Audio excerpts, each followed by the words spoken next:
Selamat malam pemirsa, senang sekali malam hari ini Dialog Khusus hadir menjumpai Anda. Dan kita tahu di tahun ajaran baru tentunya menjadi salah satu momen yang paling ditunggu dan harus penuh dengan persiapan, yakni bagaimana para pelajar kita yang sudah lulus SMA akan bersiap masuk ke perguruan tinggi. Dan kita tahu ada satu nama yang tentunya sudah tidak asing, yakni Universitas Airlangga yang selalu menjadi rujukan atau menjadi salah satu kampus favorit bagi calon mahasiswa di Indonesia. Bukan hanya di kota Surabaya, tetapi hampir di seluruh wilayah yang ada di Indonesia semuanya pengen masuk UNER. Nah, malam hari ini Dialog Khusus akan membahas bagaimana cara masuk UNER dan bagaimana kita juga akan mengajak kalian untuk bisa bergabung di Universitas Airlangga menjadi Satria Airlangga. Tentunya bersama dengan sang pemimpin dari Universitas Airlangga itu sendiri hadir di studio JTV pemirsa, Rektor Universitas Airlangga, Profesor Dr. Muhammad Nasih. Prof Nasih, selamat malam. Malam. Sehat? Alhamdulillah. Alhamdulillah. Terima kasih telah hadir. Kemudian bersama dengan Prof Nasih ada Ketua Pusat UTBK Unair sekaligus Wakil Rektor Bidang Akademik Kemahasiswaan dan Alumni, Profesor Dr. Bambang Sektiari. Prof Bambang, selamat malam. Terima kasih telah hadir. Dan satu lagi Ketua Pusat Penerimaan Mahasiswa Baru Universitas Airlangga, Dr. Ahmad Solihin. Pak Solihin, selamat malam. Selamat malam, Mbak Agnes. Terima kasih telah hadir. Saya langsung saja ke Rektor UNER, Prof Nasih. Prof, ini kan kalau kita melihat rentang waktunya, untuk yang SNMPTN ini sudah habis ya masanya ya? Kalau yang untuk SNMPTN, maksudnya sudah tidak bisa lagi atau bagaimana? Masih ada kesempatan untuk berdoa gitu maksudnya. Gitu. Ini tinggal pengumuman berarti ya? Ya Jadi masih ada kesempatan karena kita tahu bahwa ada 3 pintu paling tidak yang bisa dilewati untuk masuk UNER. Yang pertama adalah SNMPTN yang insya Allah akan diumumkan nanti hari Senin tanggal 22 Maret pukul 15.00. Senin 22 Maret ya? Betul. Jadi ini sehingga tentu semua harus bersiap. Pada dasarnya untuk SNMPTN ini kan daya tampungnya kalau di UNER 20%. Ada penurunan dibandingkan dengan tahun-tahun sebelumnya yang mencapai 30%, sehingga tentu kami berharap kawan-kawan di sekolah juga bisa memahami bahwa ada kans dan atau kemungkinan jumlah yang diterima di UNER melalui jalur SNMPTN akan berkurang. Jadi kalau hitungan-hitungan normalnya misalnya mereka-mereka yang terakreditasi A itu bisa 40% yang eligible, tapi sesungguhnya realnya kalau kita hitung di UNER itu ya mungkin hanya 5 atau 10% terbaik. Bagi mereka yang akreditasinya C mungkin hanya 1% terbaik gitu kan, yang mungkin bisa masuk lewat jalur SNMPTN. Oleh karena itu sekali lagi karena prosesnya sedang berjalan dan tentu yang bisa merubah takdir itu katanya adalah doa dan sedekah, tentu masih ada waktu cukup untuk banyak-banyak sedekah gitu kan, banyak-banyak. Berarti kalau hari ini Jumat, Sabtu, Minggu, Senin begitu ya, sampai nanti ada pengumuman untuk yang SNMPTN. Artinya kalau ada yang tidak masuk di SNMPTN masih ingin kuliah di UNER, pokoknya cuma UNER. Ini berarti ada jalur lain berarti ya Pak? Oh ada, jadi jalur yang lain adalah jalur SBMPTN. Yang daya tampungnya sedikit lebih banyak dibandingkan dengan SNMPTN. Kemudian kalaupun di sana tidak lulus juga ada jalur mandiri. Kalau mandiri nggak lulus juga ada jalur tahun berikutnya. Nah, pokoknya harus tetap optimis gitu kan. Pokoknya tetap UNER begitu pokoknya ya. UNER gitu. Jangan berpindah ke lain hati dulu sebelum benar-benar menjadi Satria Airlangga. Tapi memang kalau melihat daya tampung untuk SBMPTN 2021, UNER menyediakan daya tampung terbanyak ya untuk 22 jurusan di UNER. Artinya ruang untuk para calon mahasiswa bergabung ini sebenarnya lebih besar dibanding tahun-tahun sebelumnya, begitu Prof? Ya, jadi kalau di SBMPTN kan 30% ya, minimal, sekali lagi minimal. SNPTN kemarin minimal 20%, tapi sesungguhnya ya pasti lebih karena kata-katanya minimal. Kita akan tambah dari yang 20 itu dengan ada banyak golden ticket dan lain-lain, itu kita tambahkan sehingga pasti akan lebih dari 20%. Demikian juga dengan SBMPTN, meskipun secara normal minimalnya adalah 30%, tapi pasti kami juga akan menerima lebih dari 30% itu, baru sisanya nanti akan kita terima dari jalur mandiri. Yang terpenting ini Mbak Ones, jadi sekarang proses, ya dari dulu juga ya, proses penerimaan mahasiswa baru itu kan sangat terbuka. Sangat terbuka, sangat-sangat transparan. Jadi misalnya berkaitan dengan SNMPTN, yang menentukan ranking itu bukan kita. Yang menentukan ranking itu sekolah. Dan semua siswa tahu berapa rankingnya. Gitu kan? Sehingga sesungguhnya yang bisa merubah nasib itu ya sekolah. Gitu kan? Jadi kalau dia menjadikan sebagai ranking 1 gitu ya, jalannya lebih mulus dibandingkan dengan kalau kemudian rankingnya ranking 100. Dan kami nggak merubah apapun. Tentu karena sangat terbuka, para siswa sudah bisa membandingkan siapa ranking berapa, pilihannya apa.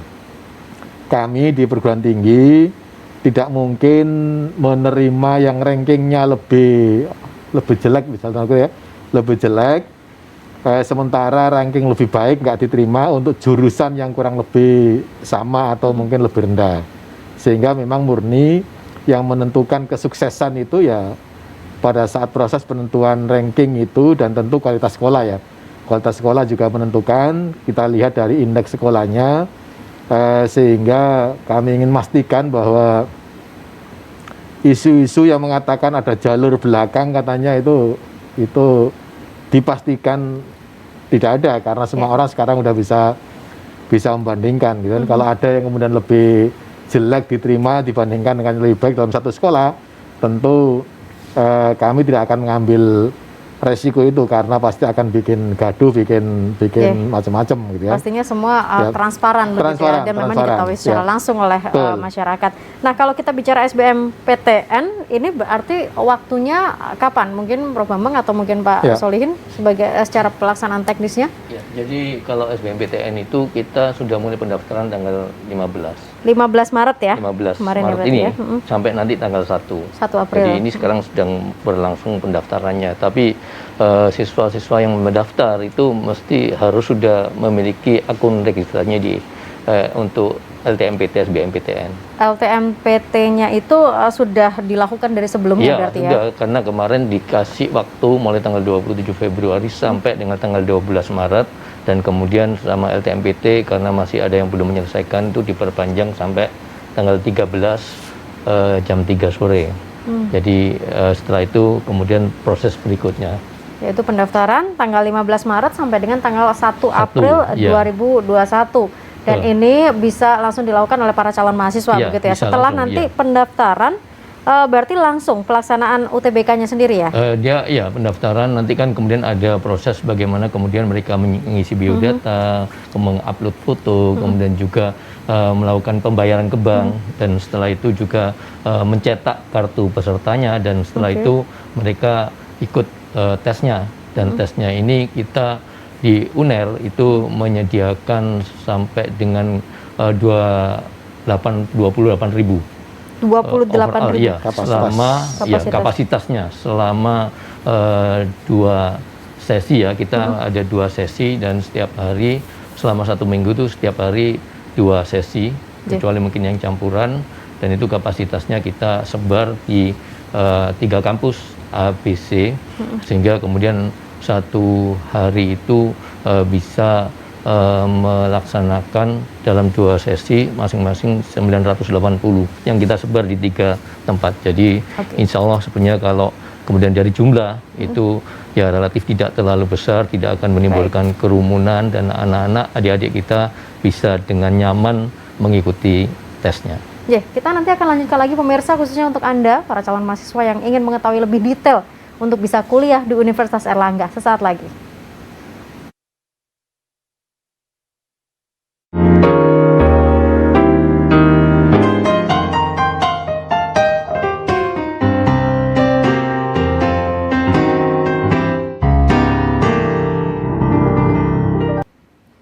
Ayo bersiap kuliah di Universitas Airlangga. Untuk yang sudah daftar di SNMPTN tentunya ini menjadi masa-masa untuk terus berdoa dan sodako seperti yang tadi dikatakan oleh Rektor UNER, karena nanti baru dilakukan pengumuman nanti di hari Senin tanggal 22 Maret. Sementara ada 2 jalur lagi yang memang disediakan Universitas Airlangga untuk bisa kita tempuh untuk menjadi Satria Airlangga. Nah, yang saat ini sedang berjalan adalah SBMPTN di tahun 2021. Yang paling sering ditanyakan oleh para calon mahasiswa, ini mungkin Pak Sol yang akan langsung berurusan dengan para mahasiswa.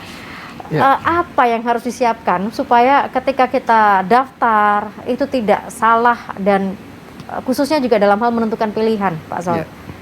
Baik, pertama Mbak Agnes, bahwa syarat pertama untuk bisa mendaftar itu seperti yang disampaikan oleh Prof. Bambang, harus punya akun LTMPT dulu, di mana prosesnya itu sudah mulai kita bulan Januari kemarin. Kemudian yang kedua, dalam proses mendaftar itu hendaknya dokumen-dokumen yang ada itu terutama foto, ya. Yang seringkali terjadi banyak kasus itu adalah foto yang diupload oleh peserta itu dalam tanda petik tidak serius. Maksudnya foto selfie gitu? Selfie atau rombongan atau bahkan kemudian kan banyak sekarang aplikasi yang dikasih kumis, kasih apa gitu dan macam-macam itu sebetulnya tidak boleh karena memang sudah jelas bahwa itu pas foto terbaru. Ya. Kalau foto rombongan itu yang ikut tes yang mana gitu, kita kan tidak bisa karena nanti ada proses ujian itu akan dilakukan verifikasi. Nah, itu yang paling penting itu adalah kalau mau mendaftar itu yang persiapkan foto yang baik sesuai dengan aturan-aturan yang ada. Setelah itu kemudian pertimbangan memilih program studi. Program studi tentu saja yang menjadi harus pertimbangan itu adalah dia itu passionnya di mana, ya. Jangan kemudian wes ikut-ikutan teman atau saran dari orang tua, saran dari guru atau bahkan mungkin saran dari orang lain. Itu yang harus dipertimbangkan adalah mereka harus memilih program studi yang benar-benar diikutin. Kemudian yang kedua adalah pilihan program studi itu. Kalau dia itu memang sudah menetapkan pilihan 1 dan pilihan 2, itu artinya dia sudah punya komitmen. Seandainya nanti misalkan tidak lolos di pilihan 1, kemudian diterima di pilihan 2, jangan sampai kemudian ditinggalkan. Berarti sifatnya harus diterima begitu ya? Iya. Itu ya, artinya apa? Kalau ditinggalkan kan berarti sudah menghilangkan kesempatan orang lain yang sebetulnya menginginkan program studi tersebut. Itu yang mungkin harus diperhatikan oleh para calon peserta UTBK SBMPTN dalam hal ini dalam proses mendaftar. Kemudian yang ketiga itu adalah ketika ujian. Ketika ujian itu persyaratan-persyaratan harus kemudian ditentukan. Dan yang tidak kalah pentingnya, saya kembali sedikit ke belakang, itu adalah jangan menunggu sampai batas akhir pendaftaran baru mendaftar. Karena kan memang kapasitasnya juga terbatas, sehingga kalau sudah penuh di UNER, tadi yang Prof. Bambang katakan selama 2 minggu pelaksanaan itu atau 2 gelombang pelaksanaan itu kapasitasnya 28.000, kalau sudah penuh ya mereka harus cari tempat tes di pusat UTBK lainnya, begitu. Mbak Agnes. Oke, jadi kalau bisa karena ini memang sudah dibuka dari tanggal 15 Maret, jadi daftar sekarang, jangan sampai menunggu kuotanya penuh. Nah, kalau dari Prof. Nasi sendiri, apa yang harus dipersiapkan oleh para calon mahasiswa? Ya, jadi kalau calon mahasiswa kan tadi ya untuk SNMPTN sudah jelas bahwa selama proses belajar 3 tahun di SNTA itu akan dievaluasi oleh sekolahnya sehingga menentukan posisinya.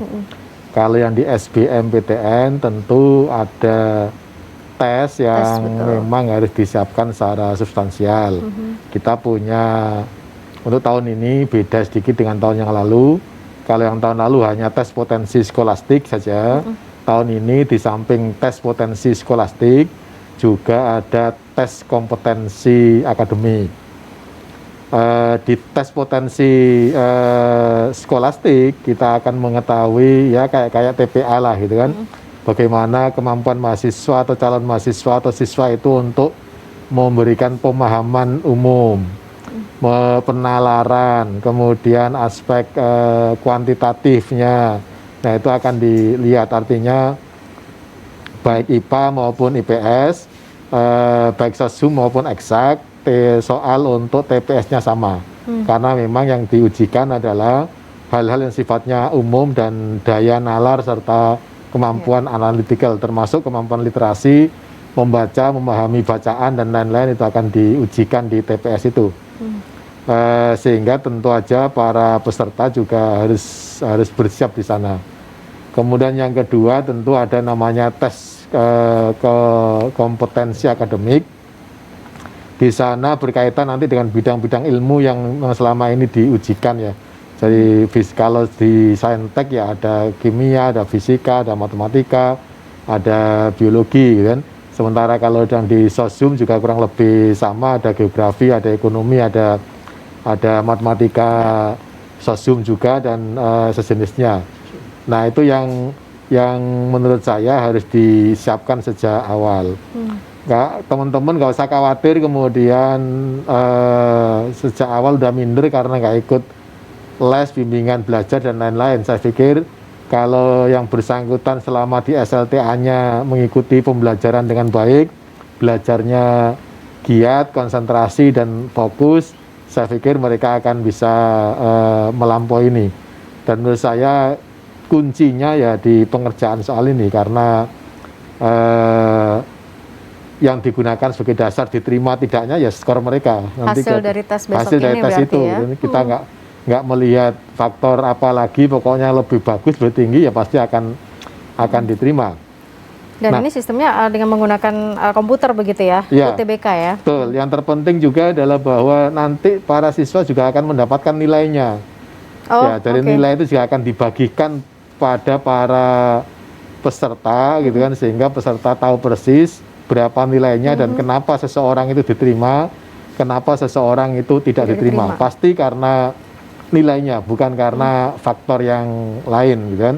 Sehingga sepenuhnya sekali lagi bahwa untuk di SBMPTN ini yang bisa menentukan dan membantu serta menolong itu hanya satu, yakni prestasi dari yang bersangkutan, bukan yang lainnya.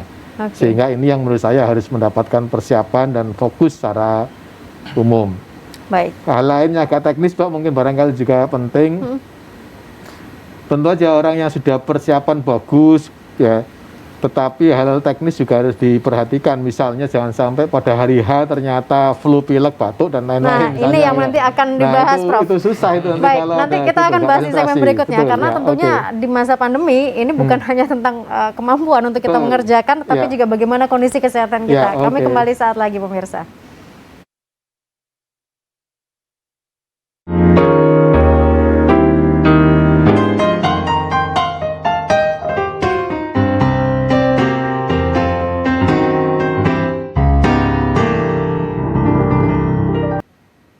Kembali bersama dengan kami untuk dialog khusus, ayo bersiap kuliah di Universitas Erlangga.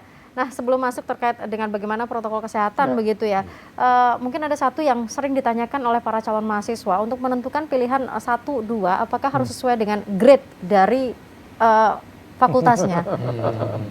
Nah, takutnya nanti ternyata yang dipilih ini ternyata grade-nya lebih rendah dibandingkan pilihan nomor 2. Apakah bisa atau gimana sebenarnya dalam menentukan dua pilihan itu? Enggak, itu soal gini Pak, menurut saya itu soal ini ya, soal kebolehjadian atau probabilitas diterimanya di pilihan keduanya gitu kan.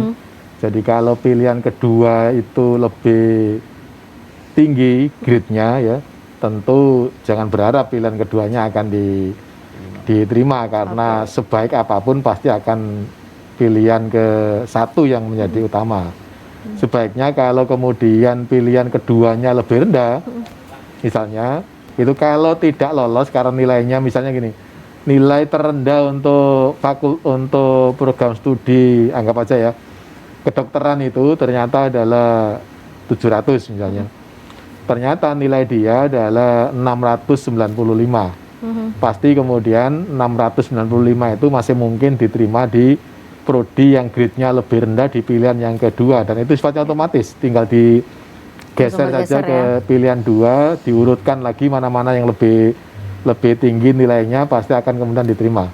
Sebaliknya kalau kemudian nilainya atau pilihan kedua itu grade-nya lebih tinggi, begitu nilainya tadi 695, sementara dia ngambil, mohon maaf ini misalnya ngambil fakultas kedokteran di UI atau di UGM misalnya, ya tentu wong guyonannya di UNER aja nggak diterima, apalagi di UI gitu ya, gampangannya begitu kurang lebih.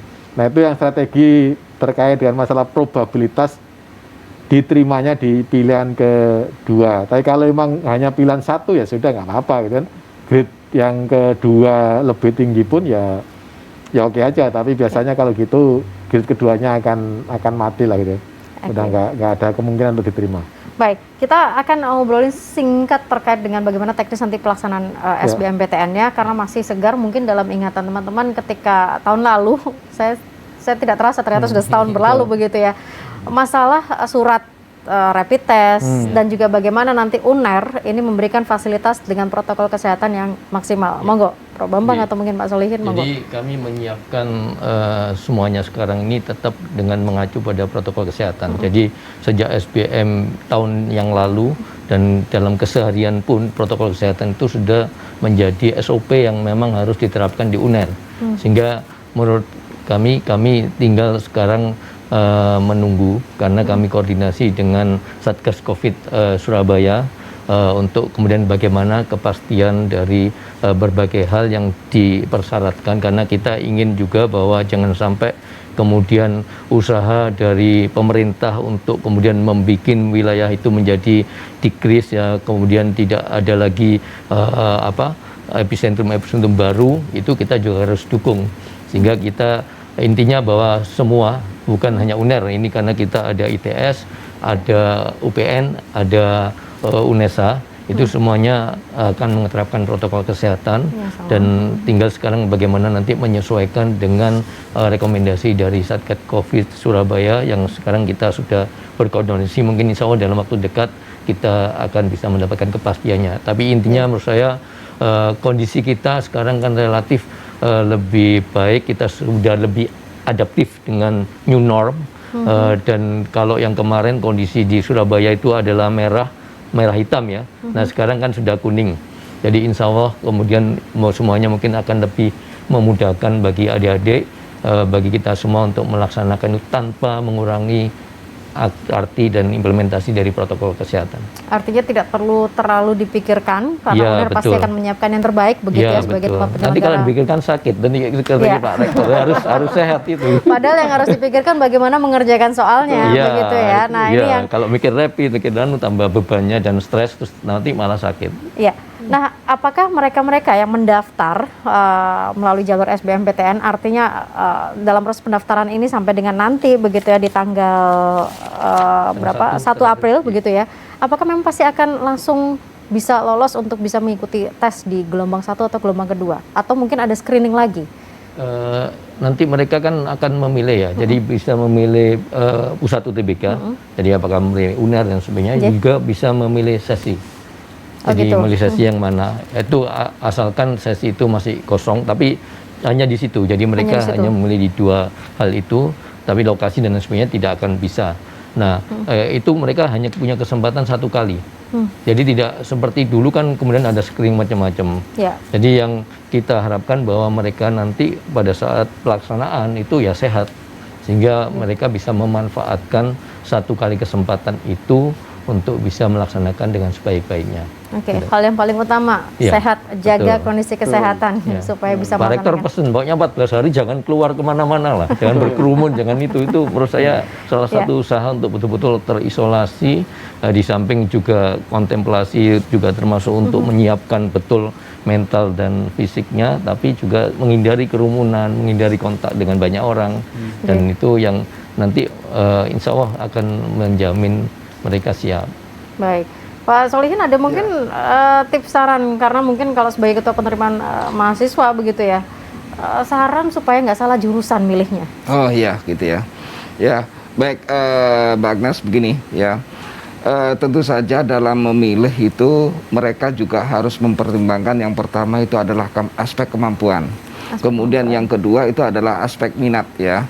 Minat, jangan sampai kemudian mereka itu hanya sekedar masuk, sekedar diterima di UNER gitu ya, tetapi sebetulnya dalam proses nanti pembelajarannya ternyata dia tidak punya minat sama sekali di situ.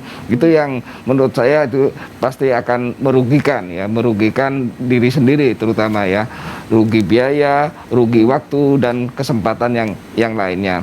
Itulah, jadi paling tidak misalkan yang sering kali terjadi itu adalah beberapa calon mahasiswa itu hanya sekedar ikut-ikutan, ikut-ikutan temannya, atau kemudian mungkin ikut dalam tanda petik dipaksa oleh orang tua. Ini yang agak berat ya, dipaksa oleh orang tua. Pokoknya kamu harus milih ini, biar nanti misalkan harus milih kedokteran gitu ya. Padahal anaknya mungkin tidak ada minat ya.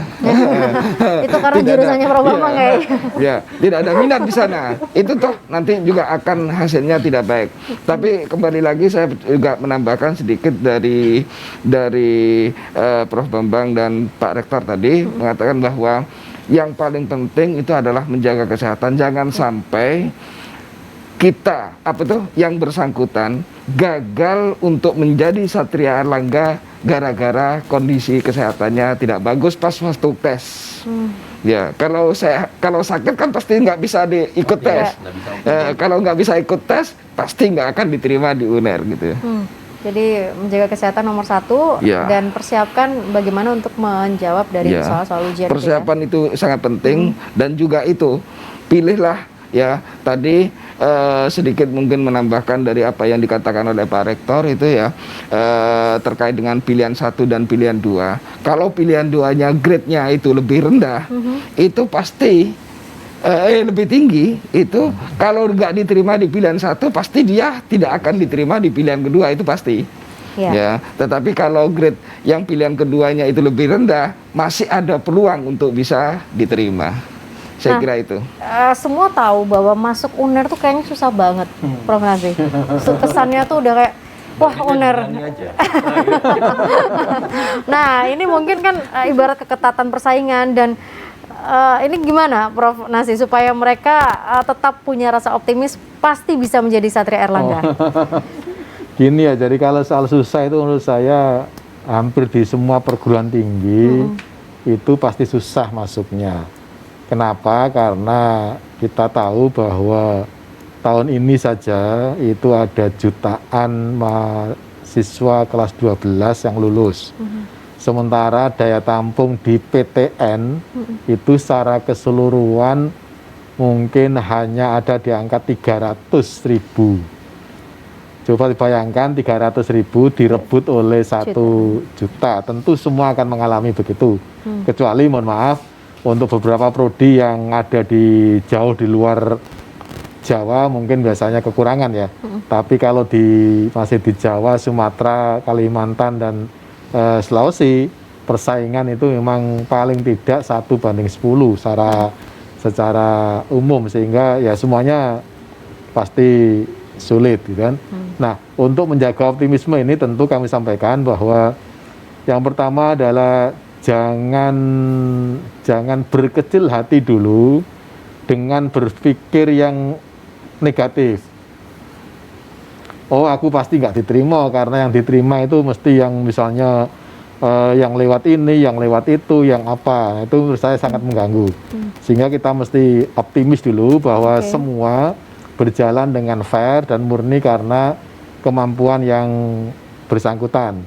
Ini menurut saya penting karena kalau sejak awal mereka udah down, oh aku kita harus gak diterima ini, misalnya karena A, B, C, D, F, G, karena mungkin misalnya KIP kuliah atau bidik misi, atau karena mungkin orang desa, atau karena mungkin dari jurusan tertentu atau apa, sejak awal udah minder, maka menurut saya ini pintu masuknya aja udah nggak terbuka, apalagi nanti bisa ikut dalam proses itu. Yakinlah bahwa proses-proses penerimaan baru di perguruan tinggi negeri, terutama khususnya tentu juga di UNER, itu hanya mempertimbangkan prestasi dari yang bersangkutan, sehingga kalau yang bersangkutan yakin punya prestasi yang bagus gitu kan, Dan tadi Pak Solihin sudah menyampaikan jurusannya pun sesuai dengan kemampuan itu, maka tentu peluang untuk diterima menjadi sangat tinggi. Cerita sedikit aja berkaitan dengan misalnya di SNMPTN. Ya, Prof boleh disimpan dulu ceritanya, ya. Karena saya harus jeda dulu nanti Boleh. biar lebih panjang ceritanya. Pemirsa jangan kemana-mana, cerita terkait dengan SNMPTN akan dihadirkan sesaat lagi untuk Anda.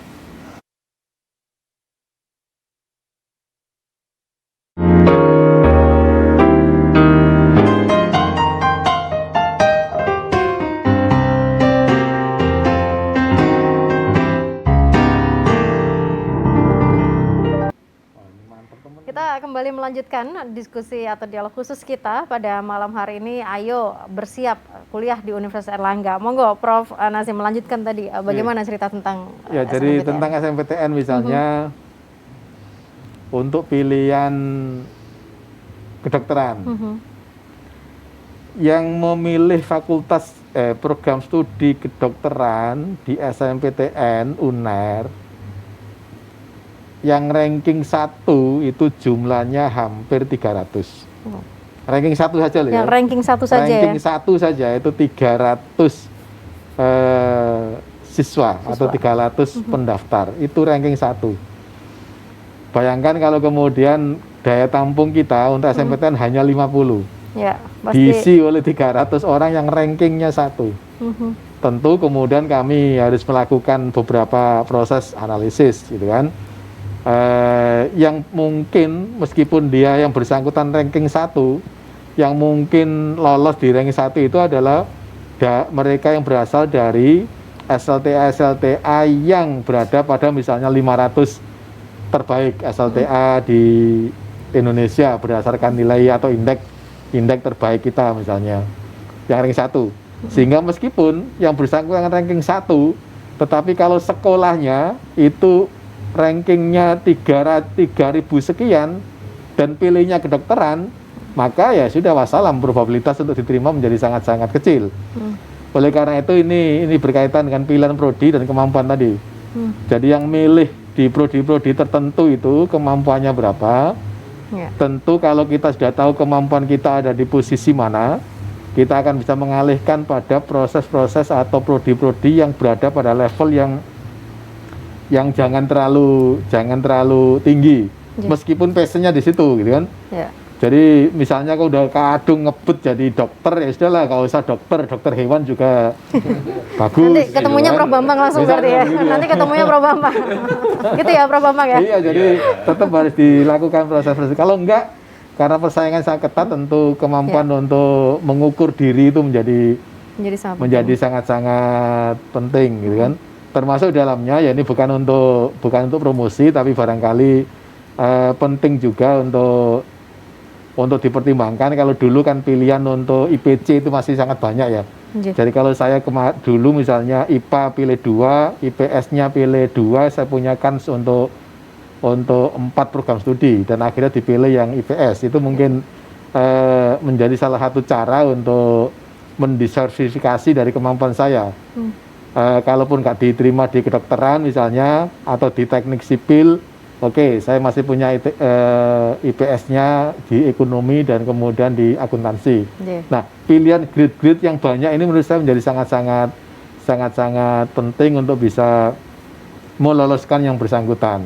Kalau sekarang kayaknya nggak sebanyak itu ya, Prof ya? Kalau sekarang pilihannya juga memang hanya 2, tapi kan sekali lagi bahwa persaingan yang terpenting ini untuk prodi-prodi soshum itu daya tampungnya relatif lebih banyak dibandingkan dengan prodi-prodi saintek. Pada sisi yang lain kemudian siswa jurusan saintek IPA itu lebih banyak dibandingkan dengan jurusan bahasa dan soshum. Nah, dari sini aja kita bisa melihatlah berapa peluang kita untuk bisa masuk di beberapa jurusan yang ada, sehingga yang IPA ngambil IPS pun menurut saya bukan hal yang apa ya, yang tidak baik, itu tetap aja baik sesuai dengan kemampuannya. Siapa tahu memang rezekinya di di situ gitu kan. Nah, ini juga begini Prof, kalau seandainya, karena kan SNMPTN ini kan nanti diumumkan di Senin. Ya. Ketika memang tidak lolos, apakah mereka masih bisa mendaftar di SBMPTN? Oh iya, jadi kesempatan untuk mendaftar tetap terbuka. Tetap bisa ya? Karena pendaftaran sendiri kan nanti dibuka sama dengan tanggal 1 April. 1 April itu. Justru yang sekarang ini sedang melakukan proses pendaftaran adalah mereka-mereka yang tidak ikut SNMPTN. Oh. Artinya karena ranking dia di sekolah tidak masuk 40 terbaik atau tidak masuk 25 terbaik untuk yang B atau 5 terbaik untuk yang C. Nah, itu kita harapkan untuk segera mendaftar sekarang. Setelah Senin, tentu kawan-kawan yang sekarang mendaftar di SNMPTN itu dan tidak diterima, itu akan bisa segera melakukan proses pendaftaran. Untuk mereka yang, nah ini juga edukasi untuk masyarakat, untuk mereka yang sudah diterima di SNMPTN tidak boleh mendaftar di SBMPTN. Sehingga betapapun salahnya jurusan gitu kan, kita berharap Tetap tidak diambil, ya? perlu mendaftar di SBMPTN. Dia dilalui aja lah. Mungkin itu jalan dan pilihan yang maha kuasa yang terbaik untuk yang bersangkutan sesuai dengan kapasitas dan sesuai juga dengan amal perbuatannya. Gitu. Ya, yang jelas jangan ngambil kuotanya orang lain. Intinya gitu sebenarnya ya Prof ya. Karena ini sudah ada porsinya masing-masing. Pak Sol, kenapa? Dan dia tidak diambil, ditinggal, merugikan yang lain.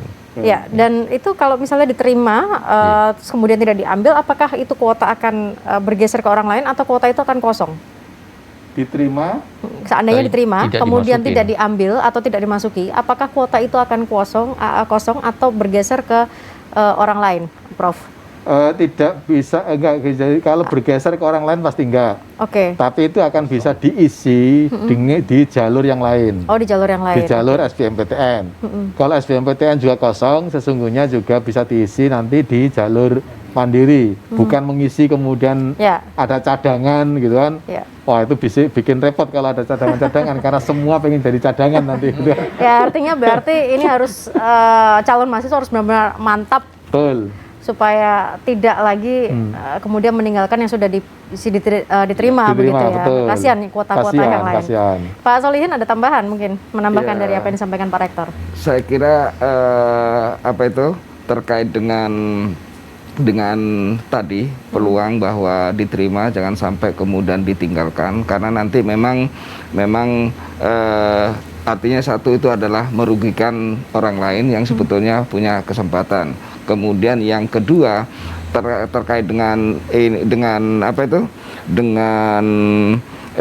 pengalian itu sebetulnya pengalian dalam hal kuota gitu ya.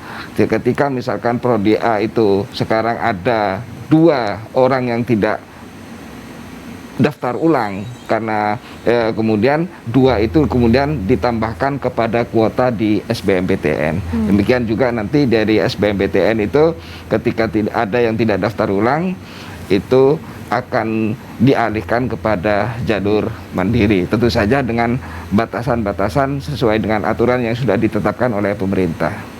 Kalau sejauh ini pengalaman dari pelaksanaan SBMPTN atau mungkin juga SNMPTN di tahun-tahun sebelumnya, apakah memang banyak orang-orang yang para calon mahasiswa yang kemudian meninggalkan pilihan yang sudah diterima itu, Prof Bambang? Ya sebetulnya ada, Pak. Ada ya? Jadi karena begini, karena kesempatannya. Jadi beberapa yang mereka tidak diterima pilihan pertama, kemudian diterima di pilihan kedua, itu cenderung kemudian mereka melepaskan karena kemudian nanti ingin bisa diterima di pilihan pertama. Nah, sekarang kan itu kesempatan itu kan ditutup karena bagaimanapun mereka sudah memilih dan pilihan itu adalah pilihan yang sudah sejak awal mulai dari SNPTN mereka sudah persiapkan.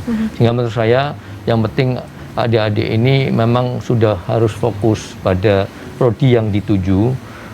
Guru BP, orang tua itu mengarahkan, memberikan penjelasan sejelas-jelasnya, biarkan pilihan itu pada anak-anak kita yang memiliki passion pada bidang tertentu, sehingga begitu mereka mendaftar di SNPTN itu mereka sudah fokus dan mereka tidak bisa lagi melepaskan lagi, karena itu kan sudah tidak bisa. Kalau mereka sudah diterima SNPTN, ya mereka tidak akan bisa daftar SBMPTN.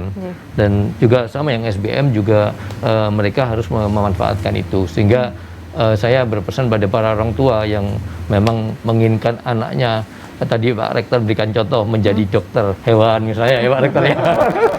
Ya jangan dipaksakan jadi dokter hewan, kalau ini maksud saya juga dokter juga sama, insinyur juga sama ya. Berikan pemahaman sejelas-jelasnya, dan itu menurut saya guru PP akan sangat berperan. Kemudian juga orang tua juga akan memberikan itu, tapi kemudian biarkan anak-anak itu betul-betul setelah mendapatkan penjelasan yang memadai dari guru PP dan orang tua, memilih sesuai passion mereka. Itu sebagai modal awal untuk keberhasilan studi, Mbak. Karena begitu sejak awal mereka tidak niat, itu biasanya tahun pertama juga akan sangat berat.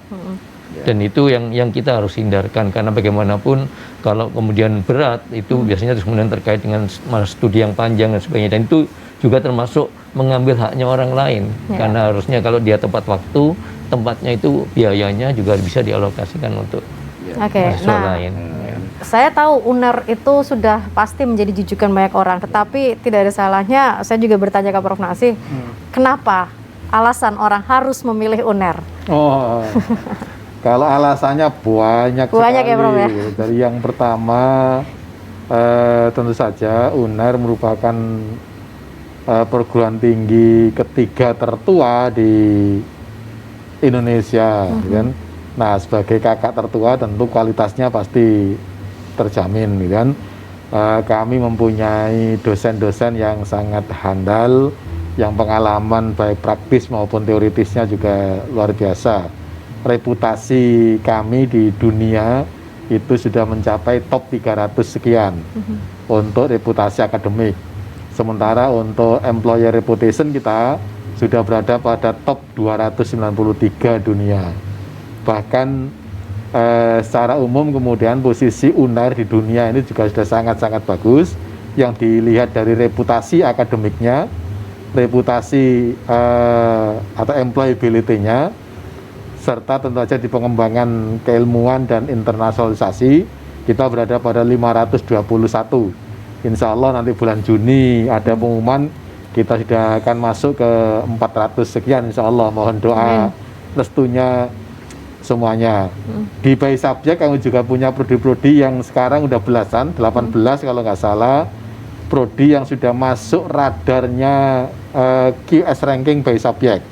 Dan tentu ini juga hal yang menunjukkan kualitas Universitas Airlangga. 3 diantaranya masuk dalam posisi ranking, yakni hukum berada pada posisi 251 top dunia. Sementara manajemen studies kita berada pada posisi 450 ya, 450 top dunia. Kedokteran kita di dunia juga berada pada posisi 551 dunia, yang kalau di Indonesia kita berada pada posisi nomor 3 terbaik. Sehingga insya Allah yang terbaik itu ada semua ada di Universitas Airlangga. Alhamdulillah. Tentu kami akan sangat senang kalau kawan-kawan semuanya, putra-putri terbaik bangsa ini bisa bergabung dengan Universitas Airlangga dan kemudian menjadi bagian dari sejarah, menjadi lulusan dari perguruan tinggi terbaik di Indonesia. Itu alasannya pasti. Baik, dan alhamdulillah saya juga bangga sebagai lulusan Universitas Airlangga, sebagai Satria Airlangga. Apalagi tadi Fakultas Hukum sempat disebutkan oleh Prof. Nasih. Kita jeda dulu sebentar pemirsa, nanti kami akan kembali di segmen terakhir lebih mendetailkan lagi persiapan-persiapan khusus untuk para calon mahasiswa mengikuti SBMPTN.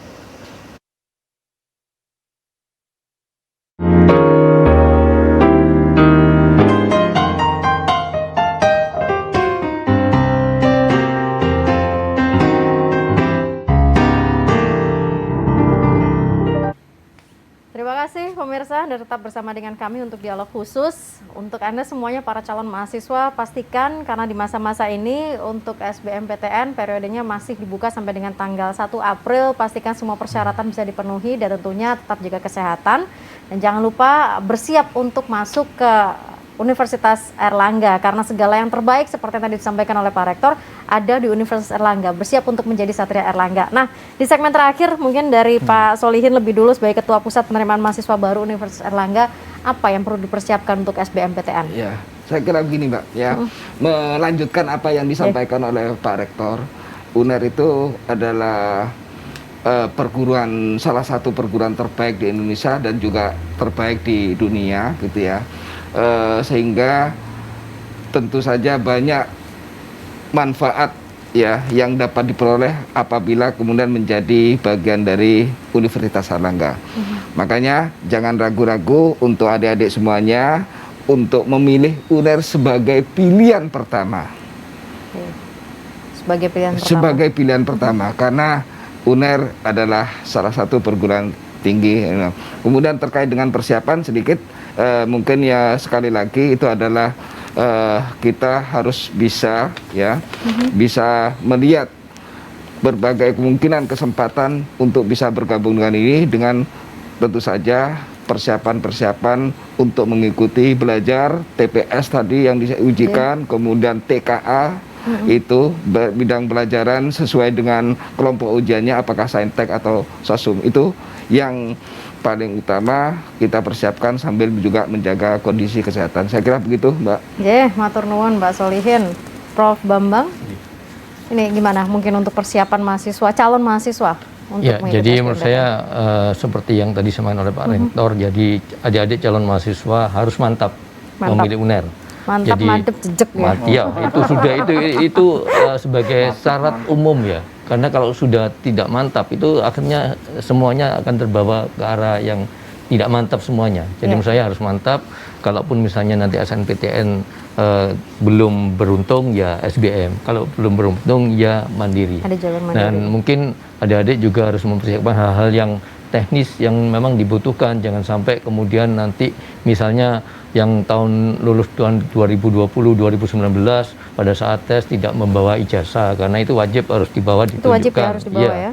Termasuk untuk yang lulus yang kelas 12 yang sekarang mendaftar, mereka juga harus paling tidak membawa identitas diri yang menjelaskan tentang identitasnya dan ada fotonya dan ditandatangani oleh kepala sekolah.